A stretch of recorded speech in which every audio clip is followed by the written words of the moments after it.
নমস্কার বন্ধুরা, আমার আজকের রেসিপি চাল কুমড়োর সর্ষে ভাজা। এর জন্য আমি প্রথমে কুমড়োটাকে গোল করে কেটে নিয়েছি, মাঝখানে একটু ফাঁক রেখে। তারপরে লবণ হলুদ মাখিয়ে নিয়ে আমি কড়াইতে তেল দিয়ে ভেজে নিচ্ছি। সেটাকে একটু লাল লাল করে ভেজে নেব হালকা আছে। এই যে আমার ভাজা কমপ্লিট হয়ে গেছে। এবার আমি এটার মধ্যে সর্ষে আর লঙ্কা যেটা আমি মিক্স করে রেখেছি, বেটে রেখেছি, সেটাকে আমি পুর হিসেবে দিয়ে দেবো। সবগুলোকে আগে ভাগ করে নিচ্ছি, দুভাগে দিয়ে এটার মধ্যে পুরটা দিয়ে আস্তে আস্তে মুখটা বন্ধ করে দেবো। দেখুন,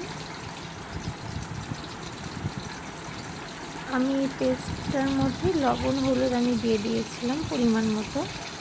আপনারা যতটা ঝাল খাবেন সেই হিসেবে ঝালটা দেবেন।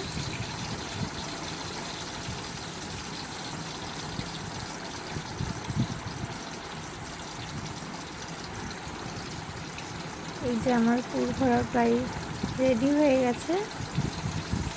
এবার এই মুখটাকে আমি আটকে দিচ্ছি, বন্ধ করে দিচ্ছি।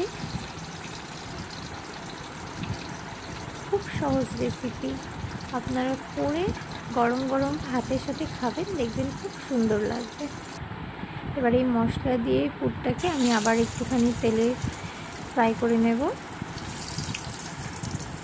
বেশি ভাজবো না, কারণ সর্ষে দেওয়া রয়েছে তো, সর্ষে বেশি ভাজলে একটু তেতো হয়ে যায়। তাই জন্য আমি হালকা এপিট ওপিট উল্টে ভেজে নেব। ভেজে নিলেই রেডি হয়ে যাবে আমাদের চাল কুমড়োর সর্ষে ভাজা। এই যে আমার ভাজা প্রায় হয়ে গেছে, জাস্ট হালকা একটুখানি ভেজে নেব।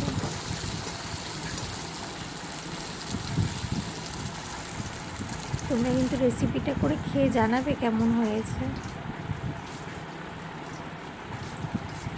টাটা।